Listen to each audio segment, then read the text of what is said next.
You know that exact feeling. It's exactly 3 p.m. on a Tuesday. Welcome to FM Talks.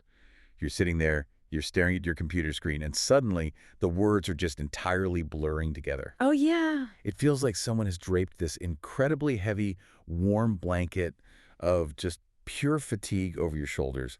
Your eyelids feel like they have, I don't know, tiny lead weights attached to them. The 3 p.m. wall. Exactly. The air conditioning in the office suddenly feels way too cold. Your posture slumps, and there's this sudden, almost desperate urge to either just curl up directly under your desk for a nap or go hunting through the break room for the most sugary, heavy treat you can possibly find. Right, the pastry hunt. Yes. And I'm so glad you're here with us today for this session, because if you've ever felt that overwhelming wave of afternoon exhaustion, that dreaded heavy eye wall, you know exactly how frustrating and defeating it can actually be. It's terrible. It is. We usually just default to blaming ourselves. We blame our age, our lack of willpower, or we just assume we're, completely failing at managing our day. We sit there feeling guilty, trying to mentally muscle our way through the afternoon, and wondering why everyone else seems to be effortlessly powering through while we are just barely keeping our heads above water. It's a completely universal experience, and the amount of quiet guilt we carry around about it is staggering. But I was reading this section in the guide recently, and it totally shifted my perspective on that entire 3 p.m. phenomenon. I need to hear this because the guilt is so real. Well, the first major paradigm shift we need to absorb is that the afternoon slump has absolutely nothing to do with your character, or your discipline, or your work ethic. Wait, really? Really, it's a zero-factor equation when it comes to willpower. What you're experiencing in that moment isn't a moral failing. It's a very literal, biological, low battery warning. Your body's just sending you a specific natural signal, and we've spent our entire adult lives misinterpreting it as a personal weakness. Which is such a massive relief to hear, honestly, Yeah. because fighting that guilt is exhausting in itself. And that's really the core mission of our chat today. We're going to dismantle that 3 p.m. wall brick by brick. Absolutely. We want to decode what those bodily signals actually mean, and then talk about how to transform your kitchen from this chaotic place of decision fatigue into a 10-minute toolkit for steady, reliable energy that lasts the whole day. But let's start with the biology, because I know I need to understand this. Let's do it. If hitting that wall at 3 o'clock isn't just me lacking discipline, what is actually causing my brain to shut down like that? To understand the crash, we have to look at what the guide refers to as the afternoon sugar shake. Sugar shake, I like that. Right. Think about what your brain is doing all morning. You're reading emails, you're making decisions, navigating complex conversations. Your brain is actually the most energy-hungry organ in your entire body. So by mid-afternoon, if that internal fuel gauge starts to dip dangerously low, your brain doesn't just politely tap you on the shoulder and ask for a top-up. It enters a temporary state of panic. Okay, a panic state. Yeah, it essentially fires off a biological emergency flare, demanding the absolute fastest burning fuel it knows how to process. And in the human body, the fastest burning fuel is sugar. That makes total sense. It's a deeply ingrained evolutionary survival mechanism. It's as natural and involuntary as your stomach growling when it's empty or your eyes watering when the wind blows. That intense, all-consuming craving you get for a candy bar, that's not a lack of fortitude. That is pure biology kicking in to save you from what it perceives as an energy crisis. Okay, I hear you, but I have to push back a little on that, because Yeah. that sounds beautiful in theory, but how does that apply on a random Tuesday when I actually did eat lunch? What do you mean? I mean, that makes total sense if I haven't eaten all day. But what if I had a totally normal lunch? I'm sitting there at my desk thinking, I just fed you 2 hours ago. Why are you panicking? I gave my body fuel. Why is the alarm bell still ringing at 3 p.m.? That is the most common frustration, and it's the crucial piece of the puzzle. The root cause of that 3 p.m. slump is incredibly often tied directly to the specific composition of what you ate for lunch. What composition? Yes. The guide breaks down a concept called the sugar roller coaster, and it explains why a normal-looking lunch might actually be setting off the alarm bells. Let's look at one of the case studies from the text. There's this woman named Mary. Okay, tell me about Mary. So Mary is smart, she's dedicated to her job, and she actively wants to make healthy choices. So for lunch on a busy workday, she doesn't get fast food.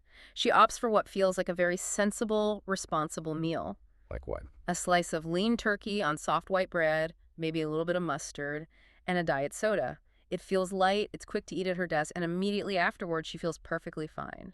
Right. And if you asked anyone, they'd say Mary made a good choice. That is the classic responsible office lunch. I mean, I have packed that exact meal 100 times when I'm trying to be good.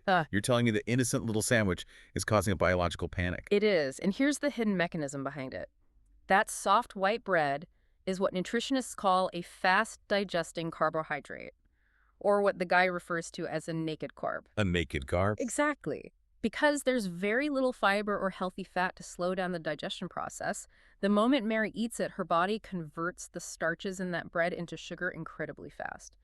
It dumps all of that sugar into her bloodstream almost all at once. Oh, wow. Biologically, this causes a massive, rapid spike in her blood glucose levels. Huh.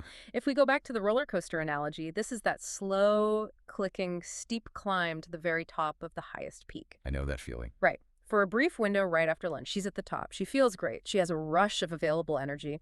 But as we all know, what goes up that sharp Has to come down because the body has to restore balance, right? It can't just leave all that sugar floating around in the blood. Exactly. The human body is obsessed with maintaining a tight equilibrium. When Mary's body detects that massive, unnatural flood of sugar, it hits the panic button. The pancreas releases a huge surge of a hormone called insulin. To sweep the sugar away. Yes, to sweep all that sugar out of the bloodstream and pack it away into the cells as fast as humanly possible.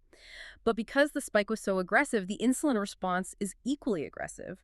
It often does its job a little too well. So it pulls out too much. It pulls out so much sugar that her blood glucose levels actually plummet violently. That sudden, steep drop, that plunge, is the 3 p.m. crash. That's the heavy blanket. That's the stomach-lurching, head-spinning drop on the roller coaster. And it arrives with a very specific set of physical symptoms that the guide calls sensory anchors. Sensory anchors. I feel like I know these intimately. It's the physical proof that the crash is happening, right? Yeah. It's the things you literally feel in your body. Yes, the heavy eyelids are the most famous one. But it's also that sudden, thick brain fog where you find yourself reading the exact same sentence in an email 3 times without comprehending it. Yes. It's a subtle shakiness in your hands. It's a sudden, inexplicable irritability where a minor inconvenience suddenly feels like a massive crisis. Those are all sensory anchors, proving that your brain's primary fuel source just fell off a cliff. That is just so incredibly illuminating to realize that the turkey sandwich wasn't the healthy choice I thought it was. Yeah. It was actually the ticket to the crash. It's totally counterintuitive. It really is. Yeah. And if we look at how this plays out in a normal workday, it completely reframes the guilt. If my body is experiencing a steep biological drop in blood sugar, trying to fight that natural panic signal with a mental lecture about self-discipline is totally pointless. It's a losing battle. It's essentially like putting a piece of black electrical tape over your car's empty gas light. It doesn't put any more fuel in the tank. It just guarantees that when you finally break down on the side of the highway, it's going to be a complete disaster. That's a great analogy. The solution isn't to just try harder or power through. It's recognizing the low fuel signal for what it is and responding to it properly. So how do we actually start changing this habit? Well, the moment you decide to go to war against your own biology is the moment you've already lost the battle for your afternoon energy. You're never going to win a willpower war against millions of years of evolutionary survival programming. Right. Because tomorrow afternoon, when I'm tired and stressed, it is so easy to just fall back into the same old routine of blaming myself. I really appreciate how the guide offers this small, foundational step before it even talks about changing the food. The awareness piece. Yes, it introduces the one-day awareness check. Mhm. It's not a diet change. It asks absolutely nothing of you other than to just observe your own body. Just noticing. Exactly. The Yep. next time you feel that familiar wave of afternoon exhaustion roll in, just pause for 3 seconds. Notice the physical feeling. Acknowledge the heavy eyes, the foggy brain, the sudden crabbiness. And literally say to yourself, this is a signal, not a failure. I love that phrase. I think it's brilliant because it creates just enough mental distance between you and the guilt to let you breathe. Mm. It stops the shame spiral before it starts. It's a profound first step. You're simply shifting from being a participant in the crash to being an observer of it. It's incredibly empowering to realize your body isn't broken. It's actually functioning perfectly, just reacting to the fuel you gave it. Right. But once we strip away the self-blame, we do need a practical, structural way to fix the fuel problem. We have to figure out how to stop the roller coaster. And that brings us to one of the most transformative setups in the full story, the concept of building a hunger bridge. The hunger bridge. I want to spend some real time on this because this directly targets the healthy snack trap that I, and probably everyone listening, fall into constantly. Walk me through how this works because it honestly shifted how I look at my pantry. The healthy snack track is incredibly pervasive. Yeah. Let's walk through a very common scenario. Yep. It's 2 p.m., you're feeling a little peckish, but you're determined to make a good choice. You successfully walk right past the break room donuts, you ignore the vending machine, and you pull a beautiful, crisp green apple out of your bag. I am so proud of myself in this moment. You should be. You take a bite, you feel virtuous, you feel disciplined, you think, I am doing the right thing for my energy. Yeah. But less than 45 minutes later, you are suddenly shaky, you're annoyed at your coworkers typing, and you're somehow vastly hungrier than you were before you even ate the apple. Yes. Why does that happen? Because an apple, eaten completely by itself, is still fundamentally a carbohydrate. Ah. Yes, it's a natural vitamin-rich carb, but when eaten in isolation, it acts as a naked carb. And naked carbs, even the healthy ones, still trigger that roller coaster climb. Exactly. Eating a naked carb is structurally like trying to cross a massive deep canyon on a single bouncy bungee cord. That sounds terrifying. It is biologically chaotic. You leap off the edge, you get this incredibly fast burst of forward momentum, but because there's absolutely no solid structure to hold on to, you quickly swing to the other side and immediately come crashing violently backward. Oh, wow. That mini crash from the lonely apple leaves your blood sugar unstable, which makes you feel shaky and desperate for more substantial food. The biological fix to this is learning how to build a sturdy, reliable hunger bridge.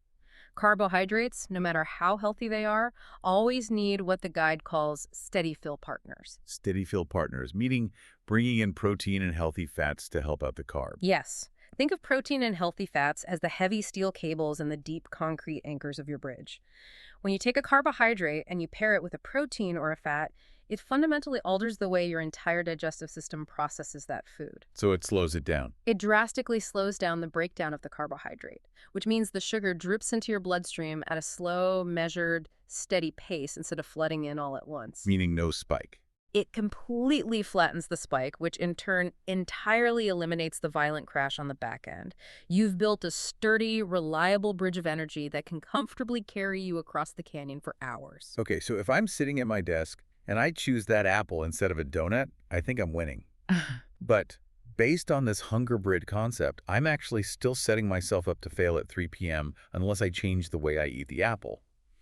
So how do we fix that practically? We don't stop eating apples, right? Absolutely not. You don't restrict, you add. I love that. You take that exact same crisp apple, but this time you anchor it, you slice it up, and you pair it with a generous spoonful of almond butter, or maybe a small handful of roasted walnuts. Okay, simple enough. The moment you introduce that creamy, satisfying fat and the dense protein from the nuts, the biological equation changes entirely. The digestion slows down. The energy release becomes a slow burn. The difference in how you physically feel in the hours afterward is like night and day. There's no shakiness, there's no foggy brain, there's just a steady, calm hum of reliable energy. The real-world benefit of this is massive. Because this isn't just about surviving a Tuesday afternoon at the office. This is about what happens when you finally leave the office. Exactly. If you ride the roller coaster all day, you're going to arrive home feeling completely drained, irritable, and probably snapping at your partner or your kids because you're totally hangry. But if you build a hunger bridge at 3 p.m., you walk through your front door at 5:30 feeling calm, present, and actually capable of enjoying your evening, it changes the entire tone of your home life. It really does. It gives you your evenings back. So for everyone listening, here is a really simple setup to try this week. Let's call it the 3-day anchor challenge. I love a good challenge. Right, for the next 3 days, you make one rule. Every single time you reach for a carbohydrate, you have to give it a friend. You have to give it an anchor. If you're going to have a handful of crackers, add a slice of sharp cheddar cheese. If you want a piece of fruit, add a dollop of Greek yogurt or some peanut butter. Just practice the habit of anchoring and watch what happens to your mental clarity in the late afternoon. It's a beautiful, simple habit that pays massive dividends. But as comprehensive as the hunger bridge is, we also have to be realistic here. Okay, ship me with the reality. Food is a massive piece of the puzzle, but it is not the only biological factor at play. Even if you curate the absolute perfect, macro-balanced, flawlessly anchored lunch, there is another physiological reality we have to respect. And that is what the guide calls the daily rhythm dip. Well, I'm so glad we're talking about this because I've definitely had days where I eat a great anchored salad with protein for lunch, and I'm feeling very proud of myself, but then 2:30 p.m. rolls around, and I still feel this unmistakable heavy wave of tiredness roll in. If my blood sugar is perfectly stable, what is happening to me in that moment? I found this section of the guide utterly fascinating because it addresses a major societal misconception. Which is? We have been conditioned by modern work culture to believe that we should be able to operate at 100% capacity with razor-sharp focus from the second our alarm goes off until the moment we get back into bed. Yes. The pressure to be constantly productive. But biologically, human beings do not operate on a flat line of energy. We operate on a highly structured internal 24-hour clock, our circadian rhythm, and built right into the code of that clock is a natural lull. Okay, a natural lull. When does that happen? Roughly 8 hours after you wake up in the morning, two very distinct physiological events naturally occur in your body. First, your core body temperature drops just a fraction of a degree. You always get cold in the afternoon. There you go.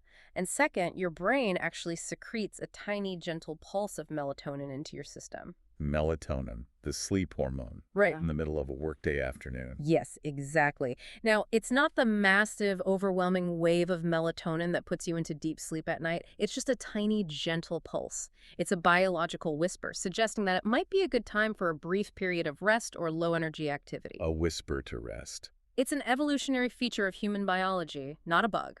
If you wake up at 6:30 a.m. to start your day, your natural, biologically programmed dip is going to happen right around 2:30 p.m. Just doing the basic math on that is so validating. 6:30 a.m. wake up equals a 2:30 p.m. dip. It's literally written into our genetic code. It's not a character flaw, it's a timer going off. Exactly. But I have to ask, sometimes that gentle whisper you're talking about feels less like a quiet lull and more like a total catastrophic cliff dive where I can barely keep my eyes open in a meeting. Why does a gentle dip turn into a crisis? That intense severity happens when your natural daily rhythm dip collides with what the guide calls the slump cluster. The slump cluster. Yeah, the natural dip is just a gentle downward slope. But when it turns into a cliff dive, it's almost always because three hidden external gremlins are attacking your energy levels at the exact same time your body is trying to rest. When all these forces converge, it completely wipes you out. The gremlins. Okay, we need to name these so we know exactly what we're fighting against in the afternoon. Oh. What is the first gremlin in the cluster? The first one is called the post-lunch radiator. The radiator. This relates to the volume and heaviness of your meal. If you go out and eat a very heavy, dense, complex meal, say a huge plate of pasta or a massive burger, your body has to suddenly divert a massive amount of blood flow and internal energy away from your brain and down to your digestive system to process all of that food. Right. Your stomach literally turns into a little internal radiator. It generates heat as it works, warming you up from the inside.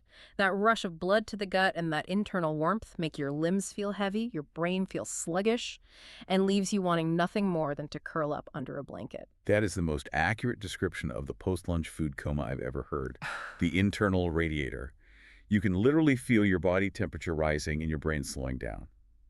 So what was the second gremlin? The second gremlin is profoundly common in the modern workplace. It's the dopamine surge. Ooh, tell me about that. Let's imagine your morning. You've been putting out fires, navigating difficult personalities, managing a minor crisis, answering 50 demanding emails. Sounds like a standard Tuesday. Right. By 1 or 2 p.m., your brain has been churning out stress hormones and your supply of dopamine, the brain's primary reward and pleasure chemical, is running dangerously low. Okay. Your brain realizes it has survived a highly stressful period, and it actively wants a reward. It starts frantically searching your environment for the quickest, easiest, most reliable hit of dopamine it can find. This is crucial to understand.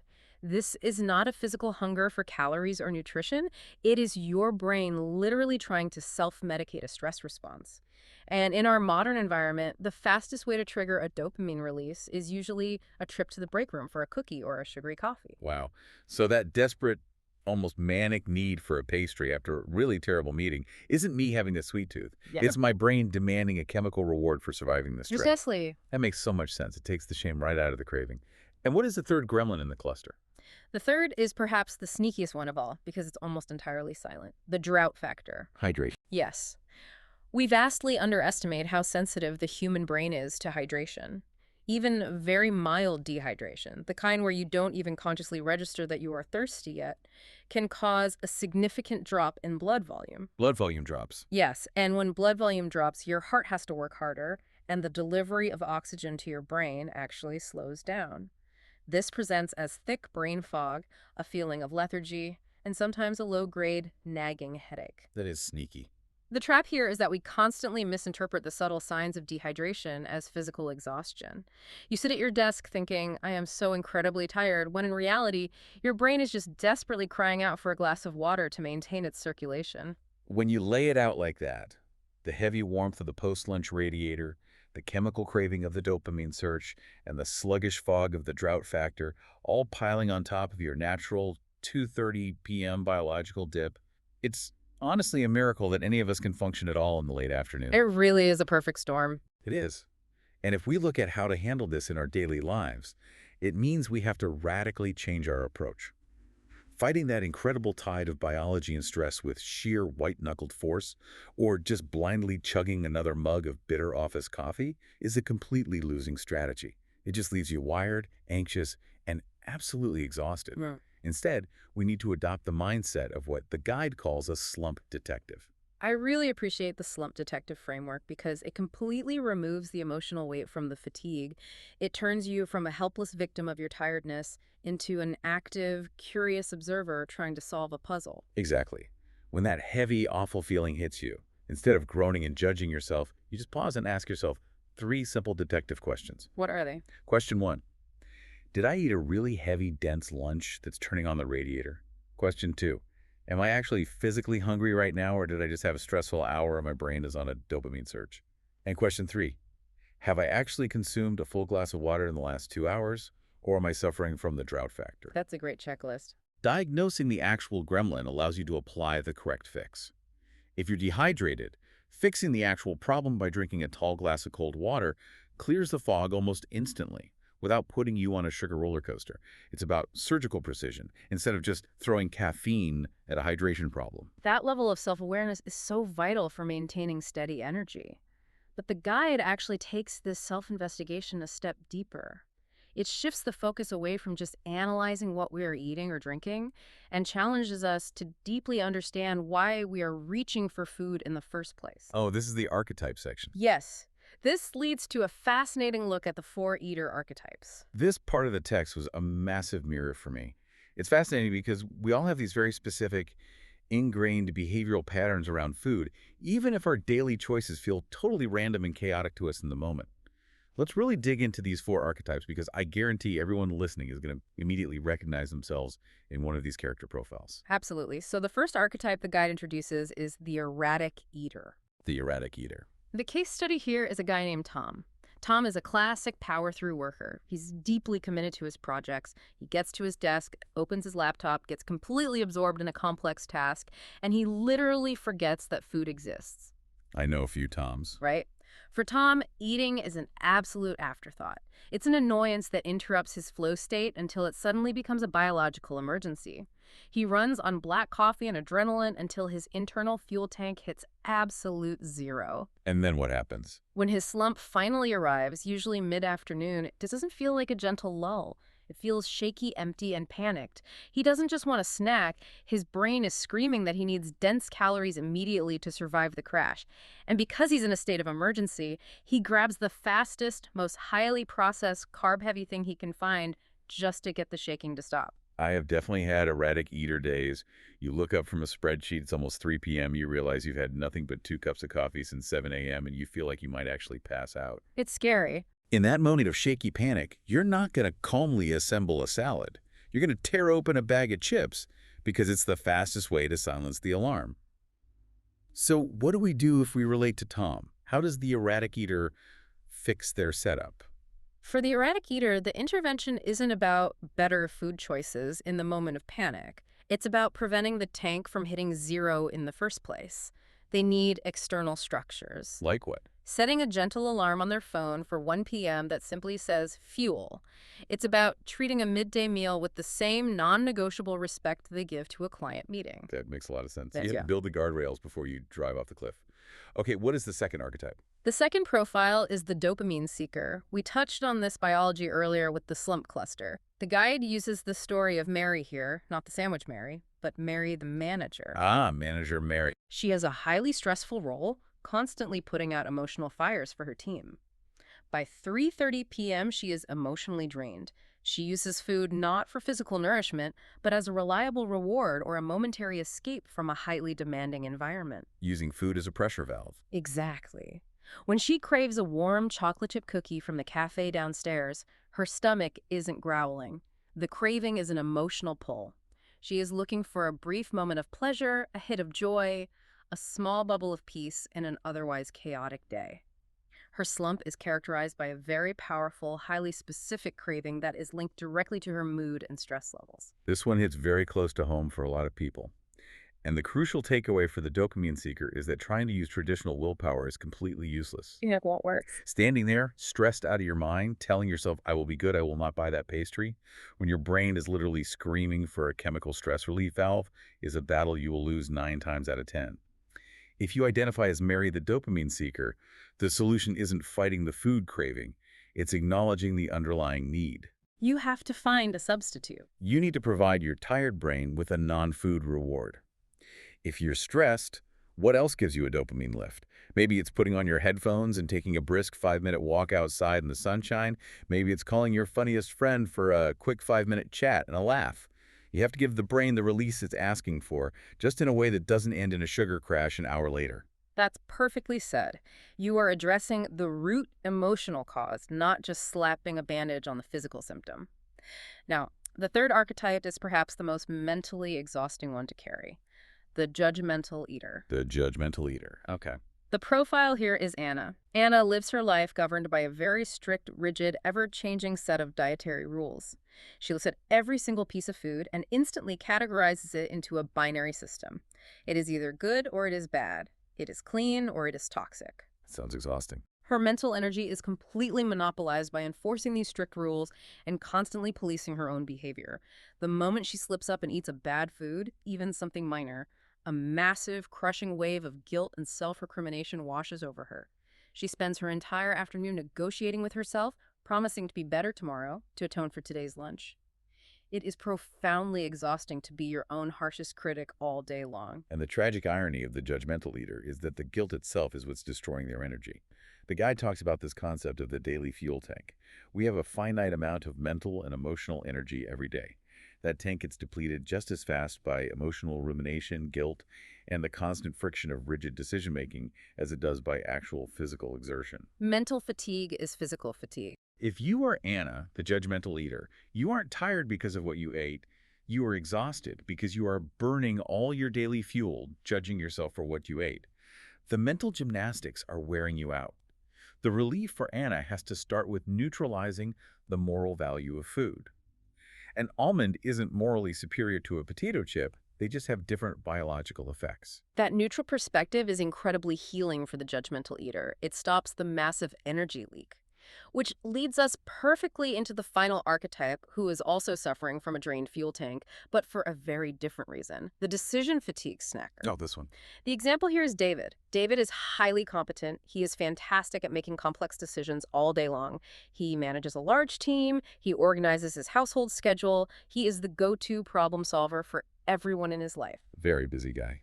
But decision-making is a biologically expensive process. By the time evening rolls around, David's daily fuel tank is completely bone dry. His prefrontal cortex, the part of the brain responsible for complex choices and impulse control, is totally fried. He's done. When he walks into his kitchen at 8 p.m. looking for a snack, he has zero mental bandwidth left to weigh the nutritional pros and cons of an apple versus a bag of pretzels. He has no capacity to chop vegetables. So he simply grabs whatever is closest, fastest, and requires absolutely zero thought. David is every working mother, every stressed executive, every person carrying the heavy mental load for their family. By 8 p.m., the brain just throws up a white flag and says, no more decisions today. Exactly. If you are a decision fatigue snacker, the practical fix here is life-changing.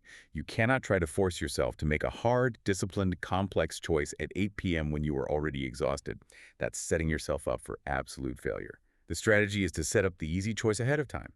You use your high energy times to protect your low energy times. Protect your future self. It's about setting up your environment on a calm Sunday afternoon so that on a deeply fried, exhausted Tuesday night, the healthy choice is literally the absolute easiest, most frictionless thing to reach for. It's a brilliant strategy because it works in harmony with your reality instead of constantly fighting against it. But even when we perfectly understand our biological rhythms and our psychological archetypes, we still have to navigate the modern world. And our modern food environments are often secretly, actively working against our energy levels. Oh, definitely. The guide spends a significant amount of time exposing some very sneaky traps that are hiding right in plain sight in our own kitchens and office break rooms. The traps. The things we genuinely think are helping us, but are actually just stabbing our energy in the back. Let's talk about the most common one, the one that breaks my heart a little bit, the granola bar trap. The granola bar trap is so pervasive because it preys on our desire to make quick, healthy choices. It is a masterpiece of clever marketing. You walk down the grocery aisle and you see a box covered in earthy colors, pictures of rugged mountains, golden oats, and bright sunshine. It looks so wholesome. Yeah. The box proudly advertises whole greens and natural energy. You grab it on your way to work thinking you are making a vital, healthy, responsible choice.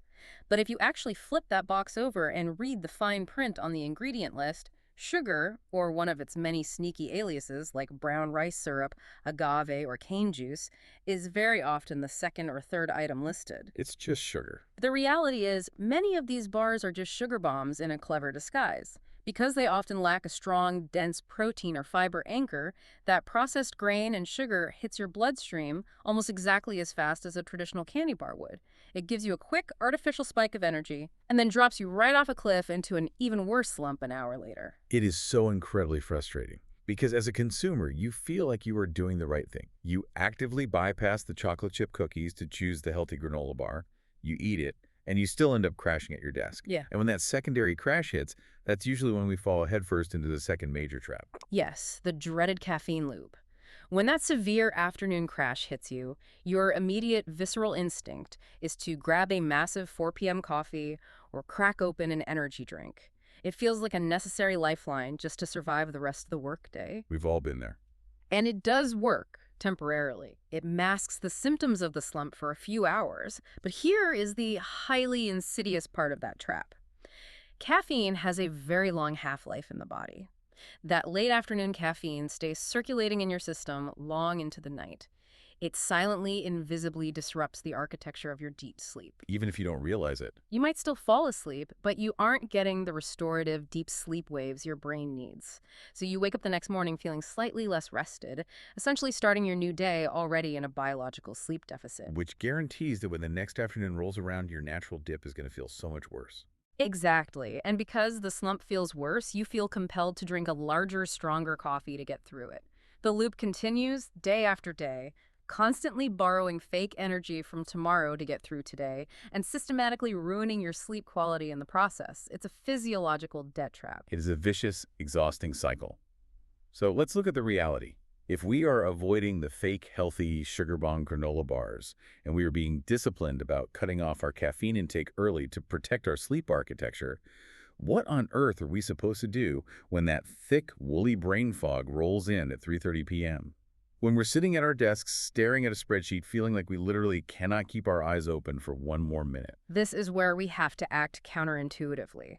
We have to do the exact opposite of what our biological instincts are screaming at us to do.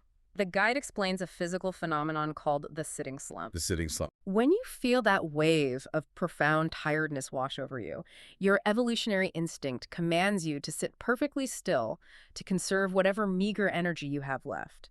You slump down in your office chair, your breathing gets shallow, and you think, if I just don't move a muscle, maybe I can rest and survive until 5 p.m. Yes, the play dead at my desk strategy. I'm very familiar with it. It's a natural instinct, but in a modern office environment, it's a massive trap. When you sit perfectly still for long periods, especially if you are even mildly dehydrated, your blood circulation slows down dramatically. Your overall blood volume drops slightly due to the lack of water, which makes your blood literally thicker and harder to pump. Thicker blood. Yes, your heart has to work harder just to push that slower, thicker blood up to your brain against gravity. So, absolute stillness combined with mild dehydration actually drastically thickens the brain fog. The crucial insight here is that your energy isn't totally gone. It is simply stuck in a biological traffic jam. This was such a light bulb moment for me. Trying to rest at your desk by slumping over and not moving actually makes you more tired. You are inadvertently starving your own brain of oxygen and fresh blood flow. So the intervention here is what the guide calls the 5-minute reset, the movement snack. Exactly. The moment you feel your focus drifting and the heavy blanket settling on your shoulders, you have to realize that you don't need a 2-hour nap, and you certainly don't need an intense, sweaty workout that requires a shower. You just need to clear the internal traffic jam. So for the listener, here is exactly how you execute this on a chaotic Tuesday afternoon. First, drink 1 large, full glass of cold water to instantly tackle the hydration issue and increase your blood volume. Second, do just 5 minutes of gentle, deliberate movement. Stand up from your chair, walk down to the absolute end of the hallway and back, do a few slow, deep shoulder rolls to release the tension in your neck. Simple movements. If you can, step outside the building for 2 minutes and let actual natural sunlight hit your retinas. It takes a maximum of 5 minutes. But biologically, it clears that traffic jam in your circulation instantly. Right. It sends a fresh, forceful wave of oxygen-rich blood straight to your brain. Mm. You are quite literally waking your system up from the inside out, naturally, with 0 caffeine required. It completely changes how the next 2 hours of your day feel. It's a profound, immediate reset for your physical state. But as we all know from experience, relying solely on our ability to remember to do these good things in the moment of exhaustion is a risky strategy. When we're tired, our memory and willpower falter. That is why the final and perhaps most crucial piece of the puzzle in the guide is about completely redesigning your physical environment. You want to set up your space so that you don't have to rely on your willpower or your memory at all. Yes. This is my absolute favorite part of the entire discussion, because this is the ultimate gift you can give to your future tired self. We've established that a tired brain, suffering from decision fatigue, loves the path of least resistance. Yeah. Your willpower will entirely fail you if you walk into a messy, overwhelming, disorganized kitchen at 4 p.m. It's true. If you have to dig past 3 old boxes of pasta and a bag of flour just to find a healthy, anchored snack, you're not going to do it. You're going to grab the brightly colored bag of chips sitting right on the counter because it requires 0 effort. It's not a lack of morals. It's just human nature seeking the easiest path. And that reality is exactly where the assembly method and the concept of the 3-shelf pantry come in. This entire philosophy is about relentlessly removing every single point of friction from the process of making a choice that supports your energy. The core rule is this: when you are tired, you do not cook. You assemble. And to make assembly effortless, you organize one specific section of your pantry and one specific shelf in your fridge into 3 distinct, highly logical categories. Let's break down the architecture of these 3 shelves in detail, because this is the specific setup that changes the whole game. Walk us through it. Shelf 1 is designated as the basics. This is your core protein foundation. It is the solid, load-bearing base of your hunger bridge. When you look at Shelf 1, you should see easy grab-and-go proteins. This is where you keep single-serving containers of plain Greek yogurt, tubs of cottage cheese, a bowl of pre-peeled, hard-boiled eggs, or small pop-top cans of tuna or salmon. The heavy concrete anchors for the bridge. Exactly, the anchors. Then you move to Shelf 2, which is the mix-ins. This shelf is entirely dedicated to flavor and fiber support. It's what makes the food actually enjoyable to eat while adding more structural integrity to the bridge.